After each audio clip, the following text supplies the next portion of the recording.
What's up, fight fans? This is Kurt DeVille with Counterpunched Boxing News, and I have some new news concerning Daniel Dubois, Dillian Whyte, Daniel Dubois. Get this.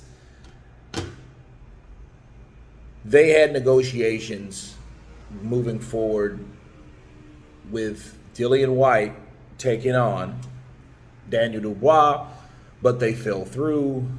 Dillian Whyte wanted 3.2 or 3.3, something like that. And Dubois was going to get less than that, obviously, because he is not the marquee fighter. But the deal was turned down by Frank Warren, which is the promoter of Daniel Dubois. And let me counterpunch. None of that surprises me. You know, it makes me think about Frank Warren, Dillian Whyte, Tyson Fury. Damn near 2 months into this year, we didn't even know if we were going to have a fight with Dillian Whyte and Tyson Fury. We didn't even know that due to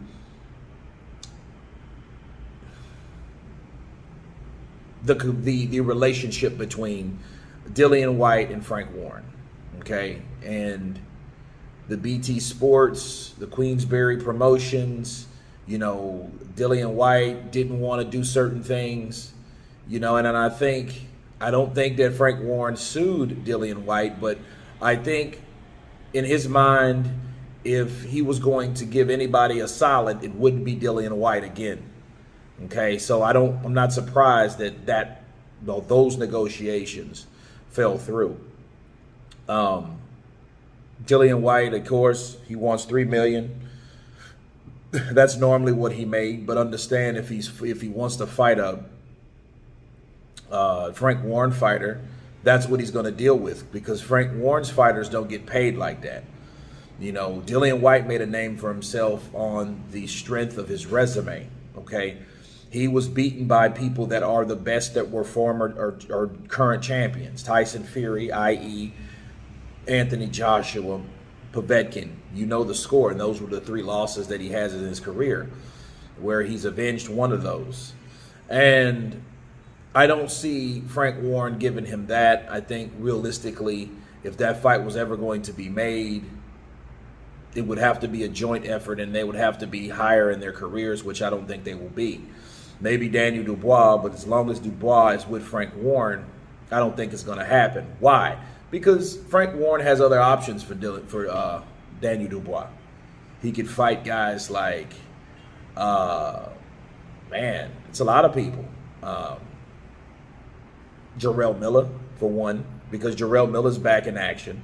He's damn near 400 pounds, but he's game. He has a name. He has a claim, you know, so it's like he's undefeated. So that fight could be made between Jarrell Miller and Daniel Dubois. And coming off of Dillian Whyte, coming off a loss, they're not really so upset about losing that fight with Dillian Whyte. You know, because Dillian Whyte fighting Dubois is a dangerous fight for Dubois still, because we don't know if Dubois is going to get through that. And especially if Dillian wants a lot of money to knock out one of Frank Warren's fighters, Frank Warren ain't hearing that. He's not hearing that. He's not buying that. He's going to be like, no, you take what I'm going to give you.